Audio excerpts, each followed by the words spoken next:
अस्सलाम वालेकुम, ये है स्पोर्ट्स फ्लो। मैं हूं दानिश अनीस। पाकिस्तान क्रिकेट टीम का अगला असाइनमेंट दौरा आयरलैंड, जिसमें पाकिस्तान ने डबलिन में क्लॉन्टाफ के मैदान में 3 T20 इंटरनेशनल खेलने हैं। पाकिस्तान टीम गुज़श्ता कुछ दिनों से वहाँ पर मौजूद हैं। कुछ वीज़ा इशूज़ भी रहे कुछ प्लेयर्स के साथ, लेकिन अब वो सॉर्ट आउट हो गए हैं। पीसीबी ने अपना किरदार निभाया और मोहम्मद आमिर इत्तलात के मुताबिक आज तक पहुँच जाएंगे। पहला T20 इंटरनेशनल मिस कर रहे होंगे।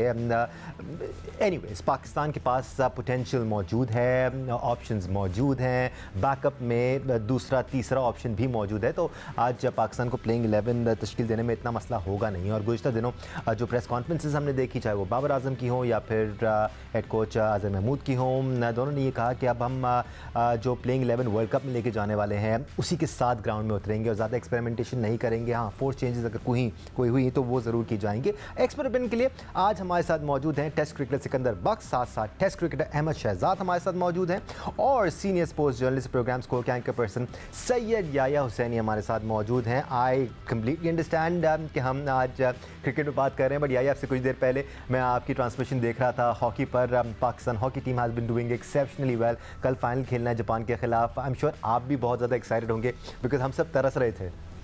बिल्कुल दानिश, आपने ठीक कहा। और मैं रिकॉर्ड्स देख रहा था। आखिरी बार हम 2003 में अजलान शाह हॉकी टूर्नामेंट जो 1983 में शुरू हुआ था, 41 ईयर्स हो चुके हैं। 3 बार पाकिस्तान जीता है और 2011 में आखिरी बार हम फाइनल खेले थे। और ये टीम किस तरह गई है खेलने के लिए आप भी जानते हैं। 2 पैरेलल फेडरेशंस थी, एक कराची में ट्रेनिंग कर रही थी टीम, एक इस्लामाबाद में कर रही थी। और उसके बाद जो रिज़ल्ट आए हैं वो एक्स्ट्राऑर्डिनरी है कि इस टूर्नामेंट के 5 मैचों में हम 3 जीते हैं। दूसरा आज मैच हमने ड्रॉ किया है, एक जापान के साथ ड्रॉ किया था, एक न्यूजीलैंड के साथ ड्रॉ किया। अच्छी परफॉर्मेंस है, पेनल्टी कॉर्नर पर भी गोल हो रहे हैं, टीम अच्छे शेप में नज़र आ रही है। हमारी नेक ख्वाहिशात टीम के साथ हैं कि कल हमारी टीम फाइनल में जापान को शिकस्त दे। और अच्छी बात यह है कि हम आलमी दर्जा बंदी में 15वें और जापान 16वें नंबर पर। अच्छी बात यह है कि ये जो करंट पूल है ना हॉकी प्लेयर्स का, ये बड़ा ज़बरदस्त है और पिछले 3-4 सालों में इनको अच्छी कंपेरेटिव हॉकी मिली भी है और उसके रिजल्ट्स हम इस वक्त इंटरनेशनल लेवल पे देख रहे हैं। एनीवे, हॉकी पर जी न्यूज़ के मुख्तलिफ शोज़ में हम नज़र रखेंगे और एनालिसिस भी पेश करते रहेंगे। कल बड़ी ज़बरदस्त ट्रांसमिशन आपके लिए लाइंड अप है। Let's get back to cricket. Sikandar, कोई 15 साल हो गए हैं कि हमने आयरलैंड से या T20 सीरीज़ खेली हो। क्लॉन्टाफ में पाकिस्तान पहली बार खेलेगा, आयरलैंड भी पहली बार खेलेगा बाय द वे। ठीक है, उनकी होम कंडीशन होगी, लेकिन इस मैदान पे उन्होंने इससे पहले क्रिकेट नहीं खेली है इंटरनेशनल। 15 साल की बात करो तो मैंने आज 15 साल बाद हॉकी का पूरे 15-16 साल बाद आज बैठ के मैं हॉकी का मैच। आखिरी मैच कब देखा था पाकिस्तान का? बिल्कुल नहीं याद। नहीं, आप 15 साल कह रहे हैं। 2009 में हम आयरलैंड से खेले थे ना। 2009 में देखा होगा ना आपने? नहीं, हॉकी की बात कर। जी, हॉकी का ही कह रहा हूँ। आई डोंट नो, मैंने बिल्कुल भी याद नहीं, ना मुझे किसी प्लेयर का नाम पता, मगर आज बैठ के मैंने देखा कि यार हम लोग फाइनल में पहुंचने वाले हैं, तो लेट्स सी। तो काफ़ी पहुंच गए हैं फाइनल। हाँ, तो खैर पहुंच गए, उस वक्त पहुंचने वाले थे। एनीवे, तो आयरलैंड के साथ हम 15 साल से खेले नहीं है कभी और नई जगह पे खेल रहे हैं, वो भी एक नई जगह पे, मगर वेदर का। मगर जो मुझे चीज़ जो कन्फ्यूजन नज़र आ रही है कि जी वो वहाब रियाज ने कहा था कि मैं I believe in rotation, Babar कह रहे हैं कि नहीं जी मैं तो पूरी टीम खिलाऊंगा, वही जो खेलेगी। अच्छा, इसमें थोड़ी सी क्लैरिफिकेशन अजहर महमूद ने भी दी है और बाबर ने भी दी है।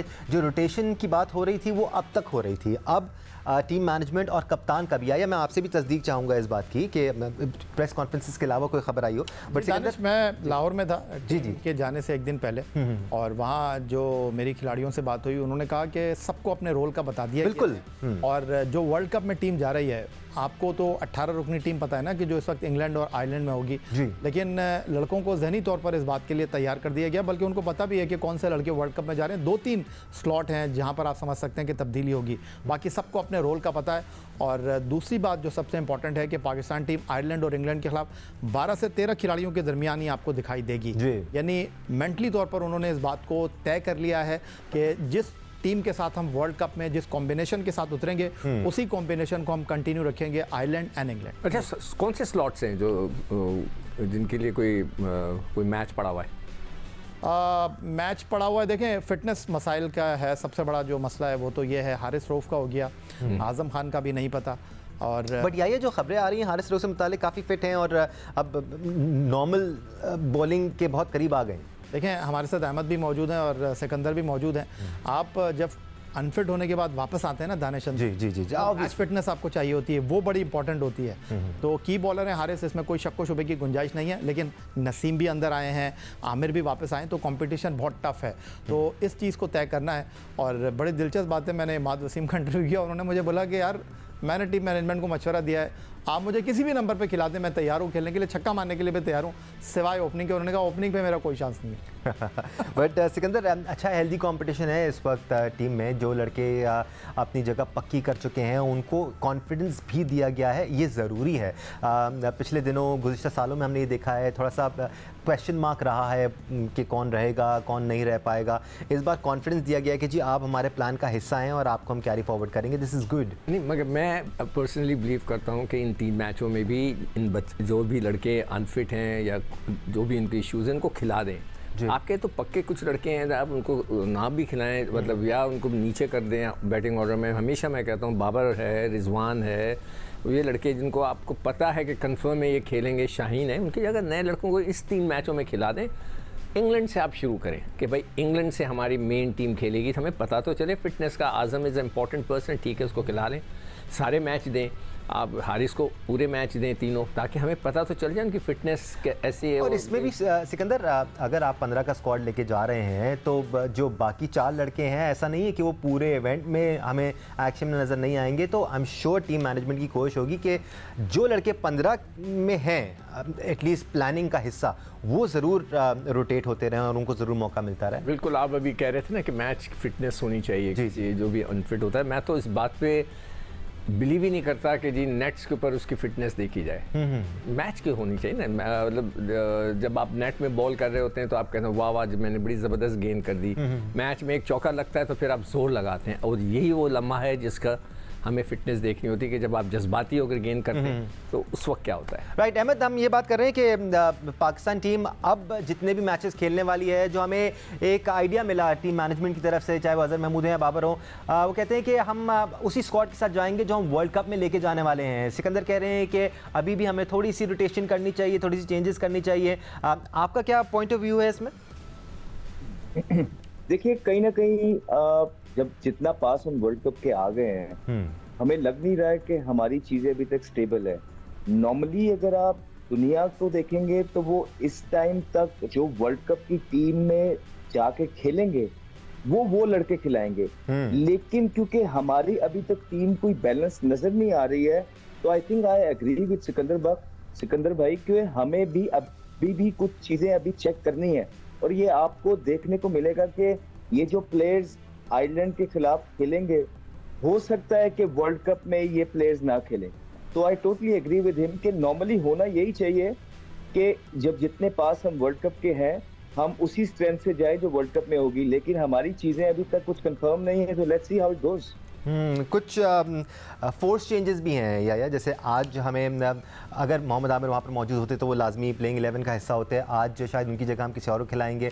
हसन अली से मुतालिक पिछले कुछ हफ्तों में बहुत डिस्कशन हुए हैं, बहुत क्रिटिसिज्म भी हुआ है। हसन अली के मुतालिक दानिश बाबर ने क्लैरिफिकेशन दी है। जी बिल्कुल क्लियर कर लें, बिल्कुल क्लियर कहा है और बड़ा कैटेगरी वो बैकअप प्लान का हिस्सा है। उन्होंने कहा भाई हसन अली हमारी गेम प्लान में नहीं है, हसन अली को सिर्फ और सिर्फ हमने जो है वो मुतबादिल के तौर पर रखा है। हालांकि मैं इससे मुकम्मल तौर पर इख्तिलाफ करता हूँ। उसकी बुनियादी वजह ये है कि हसन अली एक तो डेथ ओवर के बॉलर नहीं है, दूसरी जो सबसे बड़ी बात है उनकी स्पीड में और हारिस की स्पीड में ज़मीन आसमान का फ़र्क है। जी। और होना चाहिए था अगर हारिस की जगह आप किसी को लेते तो वो आमिर जमाल थे, और इसीलिए मैं आमिर जमाल के हक में भी हूँ कि आपकी जो मिडिल बैटिंग है उसमें छक्के मारने वाले बैट्समैनों की कमी है।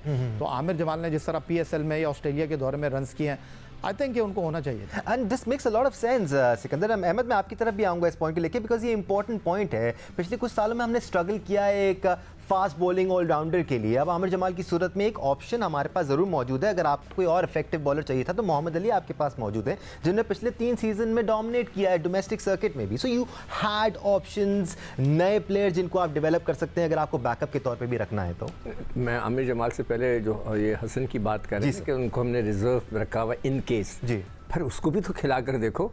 वो फिट भी है नहीं है, वो उसने भी तो क्रिकेट खेलनी है ना। अगर बैकअप से वो निकल आया, जरूरत पड़ गई तो आप देखिए, तो अगर पड़ गई तो वो बॉलिंग करा रहा है नहीं करा रहा है, रिदम में है कैसा है, ये भी तो पता चले ना। 50 मैच खेले हुए उनमें नहीं, वो एक टाइम पहले खेले हुए ना, अब एक अरसे से रिदम में नहीं है। अजीब सी बात करती ना, अगर उसने 1965 में एक मैच खेला था तो अब वक्त बदल गया ना। तो इस वक्त क्या करंट सिचुएशन है, रिजवान कितने मैचेस खेल रहा है मगर वन फिट है, हम तो उसको सपोर्ट कर रहे हैं कि नहीं उसको आप रिजर्व करके ले जाओ, इसलिए कि इज इंपॉर्टेंट पर्सन। बैकअप अब आप आमिर की जो बात कर रहे हो, अब मुझे नहीं पता कि आमिर के साथ हुआ क्या है। या तो उसका कोई एटीट्यूड प्रॉब्लम है जो लोगों को पसंद नहीं आया है, जो उसको अचानक, हालांकि आपकी बात बिल्कुल दुरुस्त है कि हम काफ़ी अरसे से स्ट्रगल कर रहे हैं एक पेसर ऑलराउंडर के। अब वो था, ऑप्शन था, मगर क्या हुआ, आई कांट से एनीथिंग। याया को अगर कोई खबर है तो बताएं। अहमद, क्या अकलमंदी का तकाजा नहीं है कि अगर आप बैकअप के तौर पे भी किसी को रख रहे हैं तो एक यूटिलिटी प्लेयर को रखें, एक ऐसे प्लेयर को जिसने रिसेंट टाइम्स में अपने आप को प्रूव किया है, जिसने डोमेस्टिक सर्किट में भी परफॉर्म किया है, जिसने इंटरनेशनल लेवल पे मुख्तलिफ फॉर्मेट्स में, हम ये नहीं कह रहे कि सिर्फ टेस्ट में परफॉर्म किया है, T20 में भी आमिर जमाल ने अपनी झलक दिखाई है, तो क्या utility player as a backup नहीं होना चाहिए? जी ठीक कह रहे हैं आप। अगर जिस तरह बाबर आजम ने बोला है कि वो एक बैकअप के तौर पे हसन अली को लेकर जा रहे हैं, तो मैं ये पूछना चाह रहा हूँ कि हसन अली ही क्यों, वो प्लेयर क्यों नहीं जो डोमेस्टिक में परफॉर्मेंस कर रहा है? मैं ये पूछना चाह रहा हूँ, ऐसा क्यों कि हसन अली ही टीम के साथ ट्रेवल कर रहे हैं, मोहम्मद अली क्यों नहीं कर रहे? Exactly, I am happy Ahmad, I am happy कि आपने मोहम्मद अली का नाम लिया, बिकॉज आप इनके खिलाफ खेलते भी आए हैं इन कंडीशंस में जहां पर अभी हमने खेलने हैं ये 7-8 मैचेस, बड़े इफेक्टिव हो सकते हैं वो। आप देखिए, इफेक्टिव होना ना होना वो एक साइड पे रखते हैं। आप यही कह रहे हैं ना कि बैकअप है, आपके वर्ल्ड कप प्लान में नहीं है, तो आप एक ऐसे प्लेयर को ग्रूम करें ना जो डोमेस्टिक खेल रहे हैं, ताकि उनको टीम के साथ रह के कुछ फायदा तो हो। हसन अली तो ऑलरेडी टीम के साथ काफी ट्रेवल किया हुआ है, वो तो वैसे ही एक्सपीरियंस है। तो आप एक शाहनवाज धानी जिस तरह परफॉर्मेंस पे परफॉर्मेंस दिए जा रहे हैं, जिस तरह मोहम्मद अली हैं परफॉर्मेंस दे रहे हैं, और मतलब पुराने बॉल पे ठीक ठाक बॉलिंग करते हैं वो, ऐसे तो कोई भी, मतलब अगर आप रीसेंट पास्ट में देखें तो इवन हारिस रऊफ को पुराने बॉल पे बहुत पिटाई हुई है। तो आप जब तक किसी को पानी में फेंकेंगे ही नहीं, किसी को एक्सपीरियंस देंगे ही नहीं, किसी को पाकिस्तान की टीम के मैनेजमेंट के साथ काम करने का मौका देंगे नहीं, तो वो सीखेगा कैसे? मैंने तो बहुत ज्यादा प्लेयर्स देखे हैं कि जिनको, जो बहुत ऑर्डिनरी प्लेयर थे और उनको 5-5, 4-4 साल टीम के साथ रख के वहाँ नेक्स्ट में प्लेयर बना दिया गया, और आज जो है ना वो बड़ी अच्छी पोजीशन पे खेल रहे हैं पाकिस्तान के। I don't know name them. तो ये सारी बातें कहने के लिए ठीक लगती हैं, लेकिन जब आप इसका निचोड़ निकालते हैं ना, फिर बहुत सारी चीज़ें doesn't make sense to me. नहीं, ये बड़ी गहरी बात है, क्योंकि जिनको आप टीम में रखना चाहते हैं, जो आपके प्लान का हिस्सा हैं, उनके फेलियर्स भी बर्दाश्त किए जाते हैं और उनको बड़े मौके दिए जाते हैं। उनके लिए ऐसी खुशगवार सिचुएशन बनाई जाती है कि वो सेटल डाउन हो जाए। बट सिकंदर नहीं, मगर ये जो चीज़ आप कह रहे हो ना कि कुछ प्लेयर ऐसे होते हैं जिनके लिए सिचुएशन बनाई जाती है, हर टीम में दुनिया के कुछ इंपॉर्टेंट प्लेयर होते हैं। जैसे मैं समझता हूँ कि पाकिस्तान में बाबर है, उनकी इंपॉर्टेंस परफॉर्मेंस की, हाँ नहीं, वो अगर उनकी परफॉर्मेंस है, अगर वो दे रहे हैं तो फिर उनको थोड़ा सा पैम्परिंग तो होती है ना, थोड़ा सा मतलब है कि ठीक है जी, आप अगर अनफिट हैं, जैसे रिजवान को हम कह रहे हैं, कोई बात नहीं, अनफिट हैं चलें, इसलिए कि उनका नेमो बदल अब तक आया नहीं है। साइम को चांस मिल रहा है, अच्छा खासा मिल गया, उस्मान खान को मिल गया, किसी ने ऐसी कोई परफॉर्मेंस नहीं दी है कि या फ़ख्र के कि भाई बहुत ही ज़बरदस्त खेल रहे हैं तो कोई रिजवान की ज़रूरत नहीं है, मगर मुझे लग रहा है कि रिजवान की ज़रूरत पड़ेगी।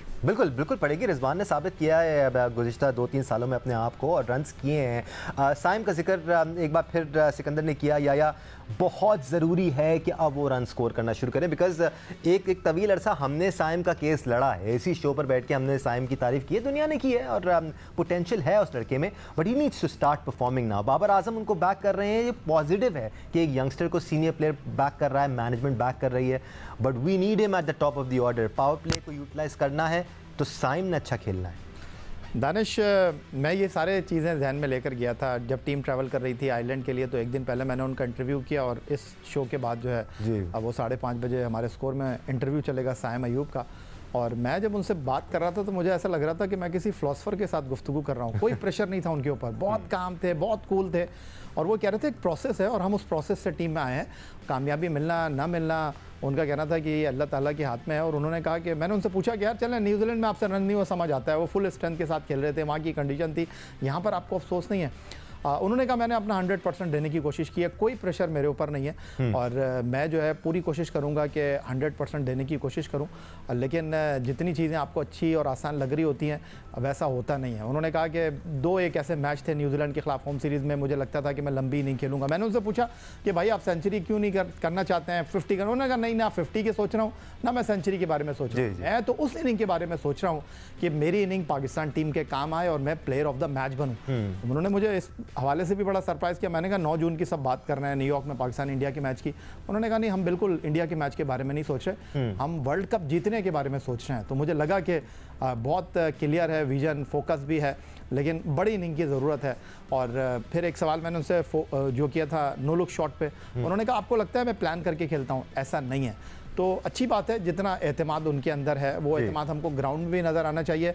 लेकिन बड़े बड़े खिलाड़ियों को हमने देखा है कि वो दबाव लेकर बड़ी इनिंग ना खेलकर बाहर हुए हैं। तो हमारी बेस्ट विशेज़ है साइम के लिए, क्योंकि उन्होंने ब्रेक की है रिजवान और बाबर की पार्टनरशिप को, उसके बीच में वो आए हैं, तो इसलिए भी तवक्कुआत का बोझ उनके कंधों पर बहुत ज़्यादा है। बिल्कुल, काफ़ी सारी एक्सपेक्टेशंस है। बट अहमद, एक सवाल मैं आपसे करना चाहूँगा, ये बहुत इंपॉर्टेंट है ख़ासतौर पे मॉडर्न डे क्रिकेट में, क्योंकि वैल्यूबल प्लेयर वो होता है जो अपनी यूटिलिटी के हिसाब से परफॉर्म कर रहा होता है। रोल्स दिए जाते हैं प्लेयर्स को, 5वें 6ठे नंबर के प्लेयर को रोल दिया जाता है कि आपने फिनिशर का रोल निभाना है, आपने मैच को ख़त्म करना है। ऊपर खेलने वाले का रोल अब ये हो गया है कि आपने पावर प्ले में ज़्यादा से ज़्यादा रन करने हैं। लेकिन अगर हम एक साइम अयूब जैसे प्लेयर को अगर एनालाइज कर रहे हैं, बहुत ज़रूरी है कि हम उससे 30, 35, 40 रन एक्सपेक्ट ना करें। जिस तरह याया ने कहा, हमें उससे सैकड़ा एक्सपेक्ट करना है। हमें ऐसे प्लेयर से मैच विनिंग परफॉर्मेंसेज एक्सपेक्ट करनी है, उसको 30-40 रन का प्लेयर नहीं बनाना है।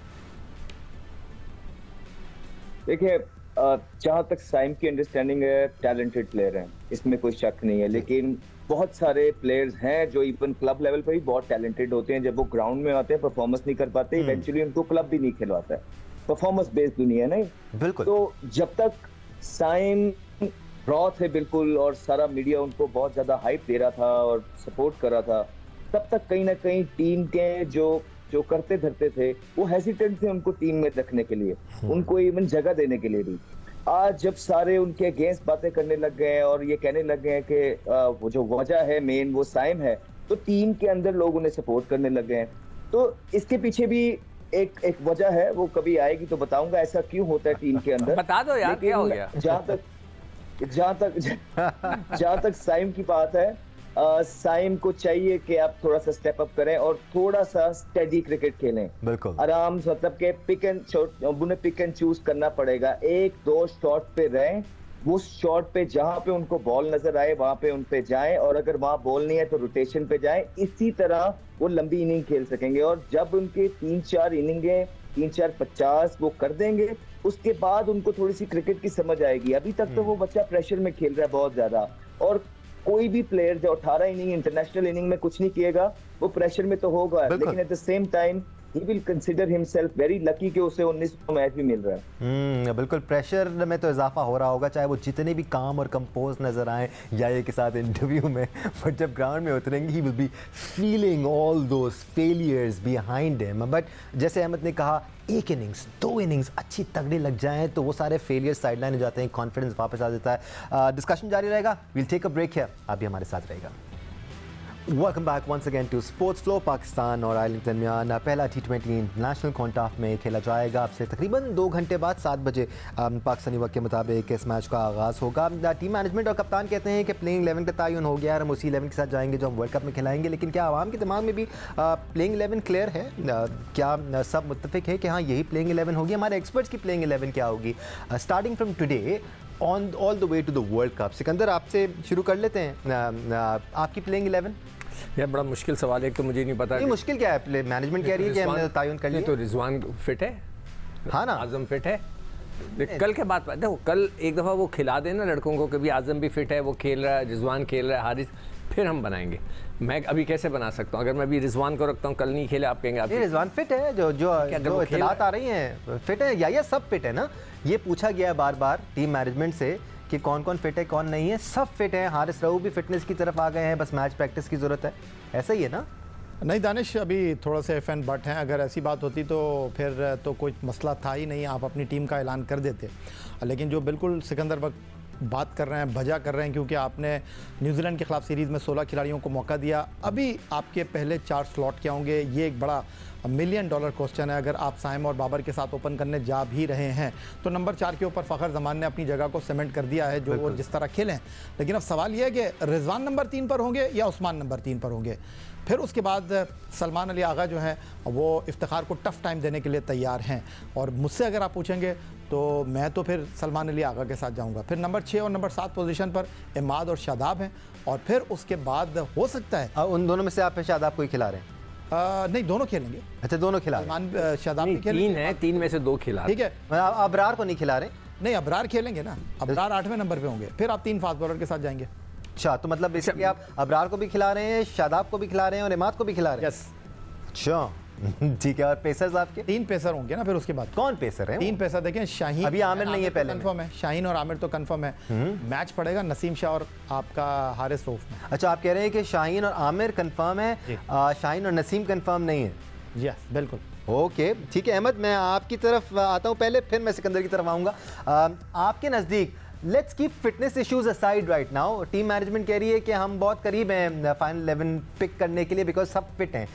Imagining everybody is fit, what is your playing 11 starting from today?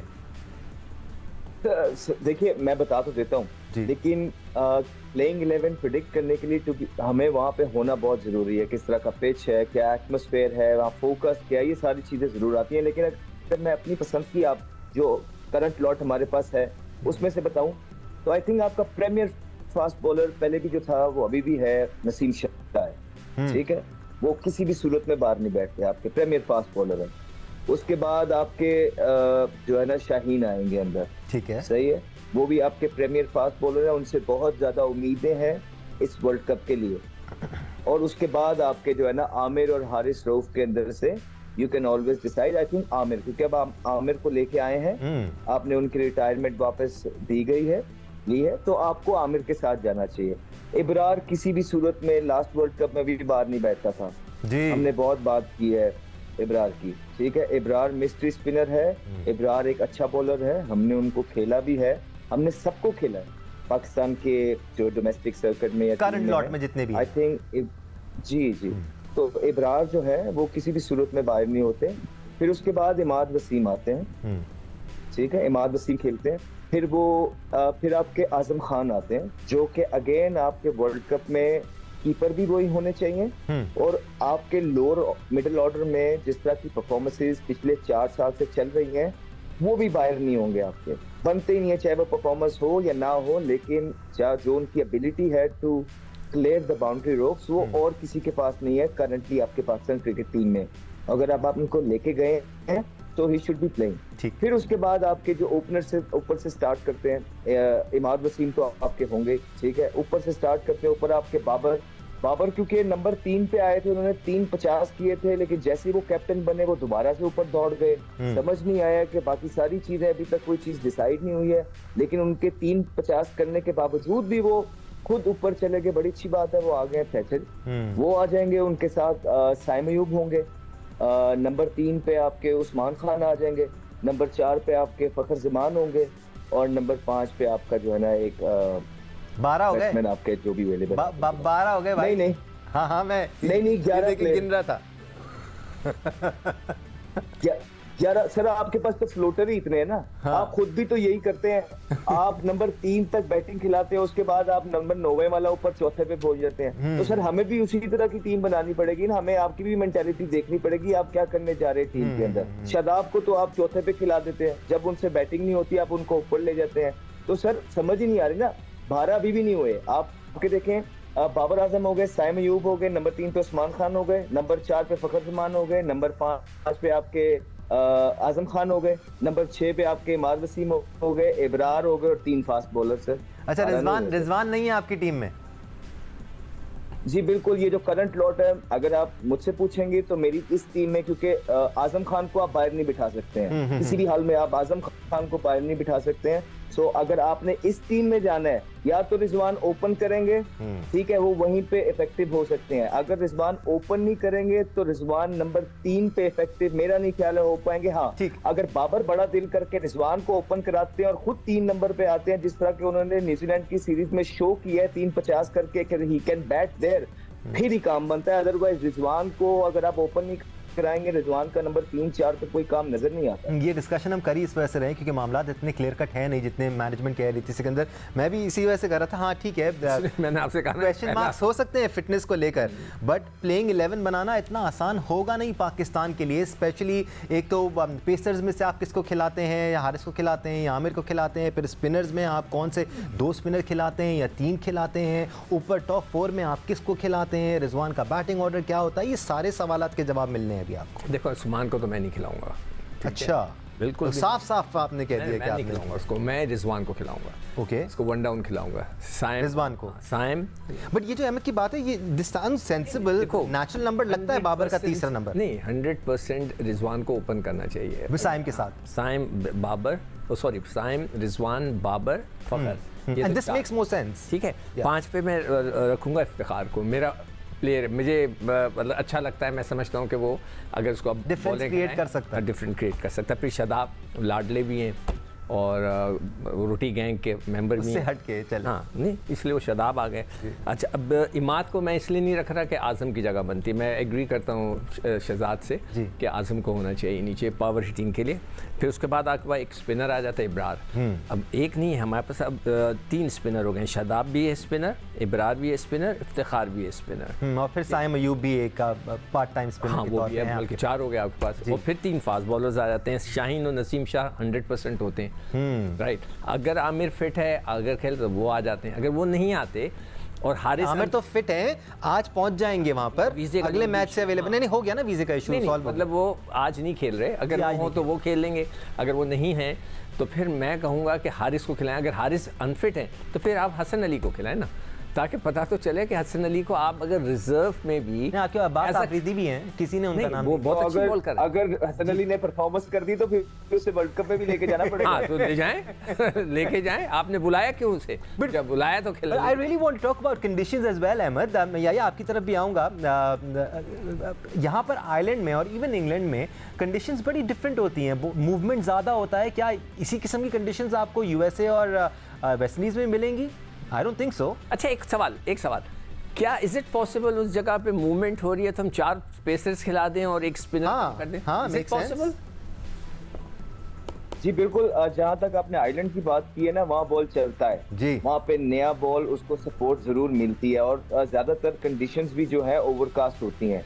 तो अब देखना ये पड़ेगा कि आप कंडीशंस को देख के आयरलैंड से जीतने की तैयारी करते हैं या आप अपने वर्ल्ड कप की तैयारी कर रहे हैं।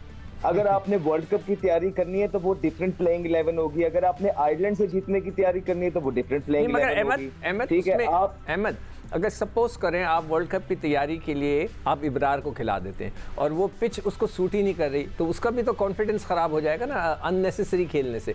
नहीं सर, अब अगर आयरलैंड के खिलाफ भी उसका कॉन्फिडेंस खराब होना तो नहीं, आयरलैंड की टीम जो है वो अपने घर में अपने कंडीशंस में अच्छी खेलेगी। हाँ, नॉनदलेस ठीक है, उनके पास काउंटी का एक्सपीरियंस मौजूद है, उनके पास देखो भाई ग्रिप होता है। और ये जिस तरह का बॉलर है ना इब्रार, देखिए डिपेंड करता है कि जिस तरह आप बाकियों को सपोर्ट कर रहे हैं ना, थोड़ा सा इब्रार भी हमारा वो इसी तरह का टैलेंटेड बच्चा है। कहाँ पे लोग 18 इनिंगों में परफॉर्मेंस नहीं कर रहे, आप फिर भी उनको टैप ऑन द बैक बड़ा टैलेंटेड है। तो क्या इब्रार टैलेंटेड नहीं है? बिल्कुल हिस्ट्री बॉलर है, उसको भी 18 मैच दे ना। वो भी अब डिमांड करेगा ना कि भाई 18 मैच मुझे भी तो 19वें तक लेके जाओ, मुझे भी, मैं करूंगा परफॉर्मेंस।